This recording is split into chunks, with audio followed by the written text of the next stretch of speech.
Class 7-এর 5th লেসনের যে English টপিকসটা আমরা পড়ছিলাম সেটি হচ্ছে uncle Podger Hanks a picture. এই গল্পের ইউনিট 1-এর টেক্সট এর রিডিং এবং সেই রিডিংয়ের বাংলা অর্থ এবং ইউনিট 1-এর অ্যাক্টিভিটিসগুলো আমরা সম্পূর্ণ করেছি। আজকে চেষ্টা করব ইউনিট 2 অর্থাৎ টেক্সটের শেষ অংশটা রিডিং এবং বাংলা অর্থ শেষ করতে। তারপর যদি সম্ভব হয় কিছুটা হলেও অ্যাক্টিভিটিসগুলো আলোচনা করব। আগে রিডিংটা আর মানেটা একটু দেখি। ওয়ার্ড নোটসটা, we would find the hammer for him. তাকে আমরা হাতুড়িটা খুঁজে দেব। And then he would have sight of the mark he had made on the wall where the nail was to go in. অর্থাৎ কিন্তু ততক্ষণে দেওয়ালে যেখানে পেরেক পোতা হবে সেই দাগটি তিনি হারিয়ে ফেলেছেন। ইংরেজিটা আরেকবার পড়ছি। We would find the hammer for him, আমরা তাকে হাতুড়ি খুঁজে দেব। And then he would have sight of the mark he had made on the wall, দেওয়ালের উপরে তিনি যে চিহ্নটা করেছিলেন। Where the nail was to go in, যেখানে তিনি পেরেক পুঁতবেন। অর্থাৎ হাতুড়িটা আমরা খুঁজে দেব, কিন্তু সেই ফাঁকে তিনি কি করবেন, দেওয়ালে যে জায়গায় পেরেক পোতার জন্য চিহ্নিত করা হয়েছিল সেই জায়গাটা তিনি হারিয়ে ফেলবেন। Each of us had to get up on the chair beside him and see if we could find it.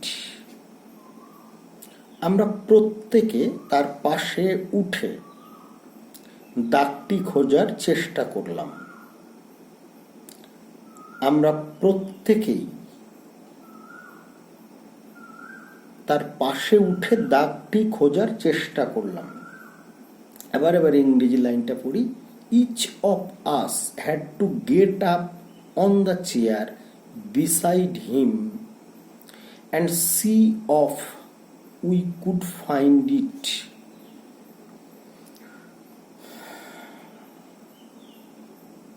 We would each discover it in a different place. বলছে আমরা প্রত্যেকেই বিভিন্ন জায়গাটায় দাগটি খুঁজে পেলাম। and he would call us, এবং তিনি আমাদেরকে বললেন all fools, তিনি আমাদের সবাইকে মূর্খ বললেন। trying to reach a point 3 years beyond what was possible for him to reach. বলছে যেখানে তার হাত পৌঁছানো সম্ভব সেখান থেকে আরো 3 ইঞ্চি দূরে পৌঁছতে গিয়ে the string would slip, তার হাত থেকে দড়িটা স্লিপ হলো। and down he would slide onto the piano, এবং তিনি গড়িয়ে গিয়ে পিয়ানোর উপরে পড়লেন। আবার একবার বলি। trying to reach a point 3 inches beyond what was possible for him to reach, যেখানে তার হাত পৌঁছানো সম্ভব সেখান থেকে আরো 3 ইঞ্চি দূরে হাতটাকে তিনি পৌঁছাতে চেয়েছিলেন। ফলে কি হলো? The string would slip and down he would slide on to the piano. দড়ি তার হাত থেকে পড়ে গেল এবং তিনি গড়িয়ে গিয়ে পিয়ানোর উপরে পড়লেন। At last, Uncle Pozar would get the spot fixed. অবশেষে আঙ্কেল পোজার একটা জায়গা নির্দিষ্ট করলেন। And put the point on the nail on it with his left hand. এবং পেরেকটি বাঁ হাতে সে জায়গায় ধরলেন, অর্থাৎ আমরা যেরকম ভাবে পেরেক পুঁতি। And take the hammer in his right hand. এবং হাতুড়ি নিলেন ডান হাতে। And with the first blow he would smash his thumb. প্রথম বাড়িতেই তিনি তার বুড়ো আঙুল থেঁতলে ফেললেন।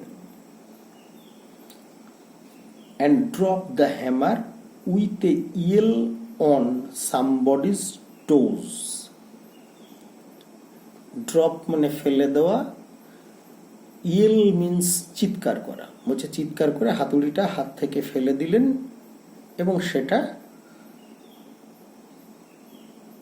and drop the hammer, হাতুড়িটা পড়ল with a yell on somebody's toes, এবং সেটা গিয়ে পড়ল কারুর পায়ের আঙুলের উপরে। Aunt Maria would mindly observe that. বলছে কাকি মারিয়া মাইন্ডলি অবজার্ভ দ্যাট, তিনি সবকিছু খুঁটিয়ে দেখছিলেন। Next time Uncle Pozar was going to hammer a nail into the wall, she hoped he'd let her know in time. Uncle Podger যখন দ্বিতীয়বার হাতুড়িটা নিল তখন আন্ট মারিয়া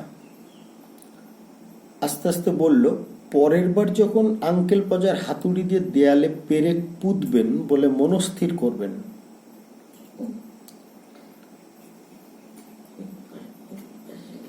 বলছে she hoped he would let her know in time, তাহলে তাকে যেন জানানো হয়। She could then make arrangements to go and spend a week with her mother while it was being done. তাহলে তিনি ব্যবস্থা করে তার মায়ের কাছে 1 সপ্তাহ কাটিয়ে আসবেন। Oh, you woman, you make such a fuss over everything. বলছে ও তুমি সব বিষয়ে বড়ই ঝামেলা করো। Oh, you woman, you make such a fuss over everything. Fuss means সমস্যা তৈরি করা। Uncle Podger would reply picking himself up. ওই যে চেয়ার থেকে পড়ে গেছিল তারপরে উঠে দাঁড়িয়ে তিনি এই কথা বললেন, Why I like doing a little job of this sort. এবং তিনি বললেন, আমি সব ছোটখাটো কাজ করতেই ভালোবাসি। And then he would have another try. তিনি আরো আরেকবার চেষ্টা করতে গেলেন। At the second blow, দ্বিতীয়বারের প্রচেষ্টা, the nail would go clean through the plaster. দ্বিতীয়বার হাতুড়ি দিয়ে ঘা মারার ফলে বলছে কি পেরেক সমেত হাতুড়ির অর্ধেকটা প্লাস্টার ভেদ করে দেওয়ালে ঢুকে গেল, অর্থাৎ এবার তিনি কিছুটা হলো পেরেকটা পুঁততে পারলেন। বলছে and have the hammer after ইট।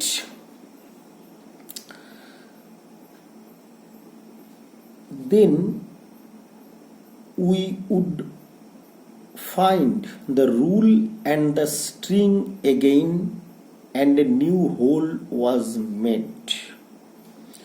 বলছে আমরা আবার রুল এবং দড়ি খুঁজে দিলাম এবং একটি নূতন ফুটো করা হলো, and a new hole was made. About midnight the picture would be up, very crooked and insecure. বলছে প্রায় মাঝরাতে যখন ছবিটি টাঙানো সম্ভব হলো তখন সেটা যতটাই বাঁকা এবং ততটাই মানে দুর্বল, ওই নড়বড়ে মনে হলো, insecure. There you are, he would say,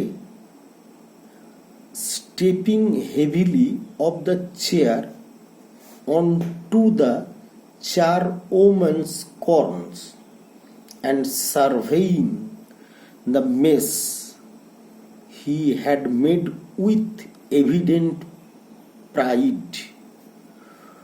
Why some people would have had a man in to do a little thing like that.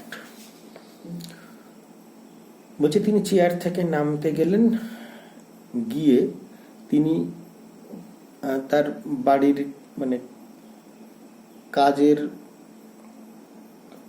জিট রাখা কোনো একটা মানে কাজের মহিলার রাখা কোনো একটা জিনিসে পা দিয়ে দিলেন এবং চতুর্দিকে ছড়ানো ছেটানো জিনিসপত্র দেখে তিনি বললেন এই তো কাজ হয়ে গেল। এই সামান্য কাজের জন্য কেউ আবার লোক ডাকে?